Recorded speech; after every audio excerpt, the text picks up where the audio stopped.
நாம இந்த உலகத்துல என்ன செய்யறோம், எங்க போயிட்டு இருக்கோம்? தினமும் காலையில எழும்புறோம்.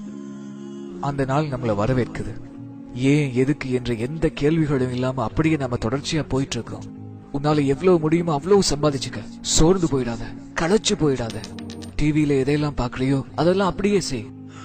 தலைமுடியில இருந்து ஆடை அலங்காரம் வரைக்கும் எல்லாத்தையும் ரொம்ப யோசிக்காத. உனக்கு என்னெல்லாம் தோணுதோ அதை அப்படியே செய். உனக்கு குழப்பமா இருக்கா, தண்ணி அடி. உனக்கு விருப்பமானதை கேட்கணுமா, ரேடியோவை ஆன் பண்ணு. போதை, ஆபாசம், குத்தாட்டம், விபச்சாரம் இதெல்லாம் தான் நீ வாழ்க்கைன்னு நினைச்சிட்டு இருக்க. ஆனா நியாயமான சில விஷயங்கள் எனக்கு தெரிஞ்சே ஆகணும். வளர்ந்து பெரிய மனுஷன் ஆகிறது தவிர இந்த வாழ்க்கை சுழற்சியில வேற ஏதாவது இருக்கா? வாழ்ற வரைக்கும் வாழ்ந்துட்டு நமக்கு பிடிச்சவங்களை நம்ம வீட்டை பிரிஞ்சு போறதுதான் வாழ்க்கையா? உன்னோட எல்லா சொத்தையும் உனக்கு பின்னாடி இன்னொருத்த அனுபவிக்கிறான். இந்த தொடர் முடியறதுக்கு முன்னாடி எனக்கு ஒரு விஷயம் கண்டிப்பா தெரிஞ்சே ஆகணும். ஏன்னா என்னோட மனசை ஏமாற்றி ஏமாற்றி என்னால வாழ்றதுக்கு நான் விரும்பவே இல்லை. இதை தவிர இன்னொரு வாய்ப்பெடுக்கவும் நான் விரும்பல. இதெல்லாம் வாழ்க்கையோட சாதாரணமான கேள்விகள். இதற்கான விடையை தேடி தேடி நான் அலையிறேன்.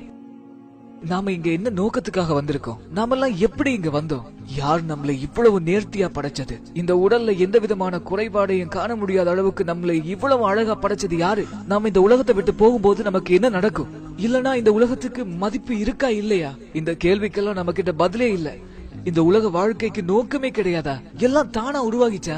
அப்படி நீங்க நினைச்சிட்டு இருந்தா நான் இன்னும் சில கேள்விகள் கேட்கிறேன். அப்படின்னா உன்னை நீயே படைச்சியா, இல்ல உன்னை வேற யாராவது படைச்சாங்களா? ஏன்னு சொன்னா நீ எந்த குறையும் இல்லாம பழுது இல்லாம அவ்வளவு நேர்த்தியா படைக்கப்பட்டிருக்கிறியே. உண்மையிலேயே நீ ஒரு சிறந்த படைப்பு. விரல் நுனியில இருந்து உன்னுடைய எல்லா அங்கங்களும் நேர்த்தியா இருக்கு. மனித கண்களுக்கு நிகரான ஒரு கேமரா இந்த உலகத்துல இல்லவே இல்லை. மனித மூளைக்கு நிகரான ஒரு கம்ப்யூட்டர் இந்த உலகத்துல எங்கேயுமே கிடையாது. அகில உலகம் அண்ட சராசரத்துல இருக்கிற எல்லாரும் சேர்ந்தாலும் ஒரு ஈய கூட படைக்க முடியாது. இப்படி எத்தனையோ அத்தாட்சிகள் இருந்தும் எல்லாத்தையும் நம்ம புறக்கணிச்சு வாழ்றோம். ஆனா அறிவியல் சொல்லுது உலகத்துல எல்லாமே தானா உருவாகிச்சு அப்படின்னு. ஒரு சின்ன கணக்கு, 0+0+0 என்னைக்குமே 1 ஆகாது. ஆகவே சிந்திங்க, இந்த ஒழுங்கமைப்பு எப்படி வந்துச்சு? எல்லாத்துக்குமே ஒரு தொடக்கம் இருக்கு, ஒரு படைப்பாளம் இருக்கா? ஏன் இந்த வீடியோ பாக்குறதுக்கு கூட இந்த வீடியோ யாராச்சும் அப்லோட் பண்ணிருக்கணும். பிக் பேங் தியரி எனக்கூடிய பெருவெடிப்பு கொள்கையை நாம நம்புறோம். ஆனா அந்த பெருவெடிப்பு கொள்கைக்கு காரணமானவன நாம நம்ப மறுக்கிறோம். அல்லாஹ் ஓர் ஆன்மாவில் இருந்து அனைத்தையும் படைத்தவன். அவன் தான் நித்திய ஜீவன், எஜமானன், ஆட்சியாளன், அனைத்தையுமே நிர்வகிப்பவன். அவனுடைய படைப்புகளை போல அவன் கிடையவே கிடையாது. அவன் கற்பனைகளுக்கு அற்பாற்பட்டவனா இருக்கான். மேலும் அவன் மனுஷன் கிடையாது. அவனுக்கு இணையா இந்த உலகத்துல எதுவுமே இல்ல. உன்னை புரிஞ்சுக்கங்க, அவனுக்கு நிகர் அவன் மட்டும்தான். மேலும் புரிஞ்சுக்கங்க, நம்மள அவன் அப்படியே விட்டுற மாட்டான். இந்த உலகத்தை பாக்குற போது எவ்வளவோ நேர்த்தியான படைப்புகளை நாம பாக்குறோம், ஆனா புறக்கணிச்சு வாழ்றோம். ஒவ்வொரு மெஷினுக்கும் அதனுடைய இயற்கை பொறிமுறைக்கு ஒரு புத்தகம் இருக்கிற மாதிரி நம்முடைய வாழ்க்கைக்கு ஒரு புத்தகம் இருக்கு. அது திருக்குர்ஆனும் இஸ்லாமும் தான். இது மட்டும்தான் சரியான தேர்வு. இங்க பாருங்க, லாஜிக்கா சொல்லணும்னு சொன்னா இறைவன் என்பவன் ஒரே ஒருத்தன் தான். இதுதான் இறைவனோட இலக்கணமா இருக்கும். எந்த விதமான முரண்பாடுமே இல்லாம ஒரு மறை. அறிவியலும் வரலாற்று ஆவணங்களும் மனித கருவை பற்றிய முழுமையான விவரங்களும் அடங்கிய ஒரு மறை. மனிதனை ஒரே ஒரு துளி இந்திரியத்திலிருந்து படைச்சதா அல்லாஹ் சொல்றான். நம்மளாம் ஏன் சிந்திக்காம இருக்கிறோம்? நமக்கெல்லாம் ஏன் இந்த சிந்தனை வரவே இல்லை? நம்மளாம் தானா உருவாகிறோம்னு சொல்லி நினைச்சிட்டு இருக்கோமா? உங்களை எல்லாம் ஒட்டி கொள்ளக்கூடிய அட்டை பூச்சியினுடைய உருவத்தை போல படைச்சோன்னு அல்லாஹ் சொல்றான். இதை சிந்திச்சு பார்க்கிறவங்க அதை ஏத்துக்கிறாங்க உண்மைன்னு சொல்லி இன்றைய விஞ்ஞான உலகம் அதை நம்புது. மேலும் பூமியில மலைகள் முளைகளாக ஊன்றப்பட்டிருப்பது பற்றியும், 2 கடல்கள் சங்கமிக்கும் ஆனா ஒன்றிணையாதுங்கிறத பற்றியும், மேலும் கோள்கள் தங்களுடைய நீள்வட்ட பாதைகள் தொடர்ந்து வலம் வருகின்றன. இரவு பகல் மாறி மாறி வருகிறது. விரிவடையும் பிரபஞ்சம், அதுல தோன்றக்கூடிய எல்லா உயிரினங்களும் நீரிலிருந்து படைக்கப்பட்டது.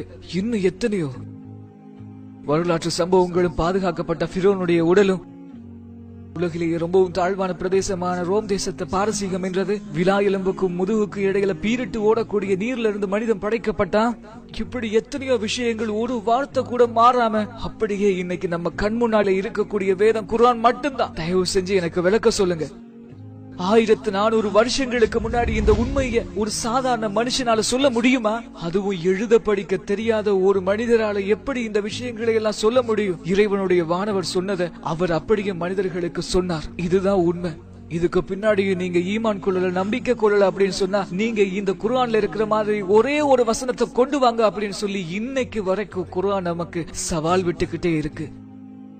நாமெல்லாம் இறைவனை கேளிக்கை ஆக்கிட்டோம். அவன் தந்த வேதத்தை நகைச்சுவையா, நகைக்கப்படக்கூடியதா, ஏன் சொல்ல போனா நாம காமெடி ஆக்கிட்டோம். நாமெல்லாம் எப்படி வாழ்றோம்? நம்முடைய மனசு என்ன சொல்லுதோ அதை கேட்டுக்கிட்டு நம்ம மனோ இச்சை பிரகாரம் நம்ம வாழ்ந்துகிட்டு இருக்கோம். இதுதான் உண்மையான வாழ்க்கையா இருக்க முடியுமா? இந்த உலக வாழ்க்கை தான் நிரந்தரமானது அப்படின்னு சொல்லி நம்ம நம்பி வாழ்ந்துட்டு இருக்கோம். நாம எல்லாம் வாழ்றோம், இறக்குறோம், பின்னால மண்ணோட மண்ணா மக்கி போறோம். ஒரே ஒரு சின்ன திருத்தம், புற்பூண்டுகள் கூட செத்து அழிஞ்சதுக்கு பின்னாடி மழை பெஞ்சா அது மறுபடியும் உயிர் தெழும். அல்லாஹ் சொல்றான், நீங்க இறந்ததுக்கு பின்னாடியும் உங்களுடைய விரல்களுடைய நுனிகளை கூட நாங்க திருப்பியும் மறுபடியும் நேர்த்தியா கொடுப்போம் அப்படின்னு. எதுவும் அவனுடைய பார்வையிலிருந்து மறைஞ்சிட முடியாத மகத்தான அந்த இறைவனுக்கு மிக அருகாமையில நாம எல்லாரும் இருக்கிறோம். அவன் மிக அருகில இருந்து நம்மளை கண்காணிச்சிட்டு இருக்கான். அதை மறந்துடாதீங்க. மேலும் இதையே நீங்க மறந்துடாதீங்க, நம்முடைய சொத்து, செல்வம், ஆரோக்கியம், குழந்தைகள் எல்லாவற்றை கொண்டு நாம சோதிக்கப்படுவோம். எல்லாம் நமக்கு வசப்படுத்தி தரப்பட்டிருக்கிறதையும் நீங்க நினைச்சு பாருங்க. நம்முடைய செயல்களுடைய ஏடுகள் நாளைக்கு நாம மறைஞ்சதுக்கு அப்புறம் நம்முடைய கைகள்ல கொடுக்கப்படும் அப்படிங்கறத மறந்துடாதீங்க. நாளை மறுமையில நாம யாரையும் குறை சொல்ல முடியாது. நம்முடைய கணக்குகளுக்கு, நம்முடைய செயல்பாடுகளுக்கு நாம மட்டும்தான் பொறுப்புதாரி. அல்லாஹ் கேட்கிறா, என்னிடம் திரும்பி வரமாட்டேன் என்று சொல்லி நினைத்துக் கொண்டிருக்கிறாயா? என்ன புரிந்து கொள்றதுக்காக ஒரு நீண்ட வாழ்க்கை உனக்கு தரப்பட்டதே. ஆனா நிலையற்ற இந்த உலக வாழ்க்கையில நீ ரொம்ப மகிழ்ச்சியா இருந்த. ஆகவே வாசி வாசி, உண்மையை சொல்ற குர்ஆன ஒரு தடவையாச்சும் முழுமையா வாசி வாசி. நம்பிக்கை கொண்டவங்களுக்கு அதுதான் நற்செய்தி. நிராகரித்தால் வாசி. உண்மையை சொல்ற குர்ஆன ஒரு தடவையாச்சும் முழுமையா வாசி வாசி.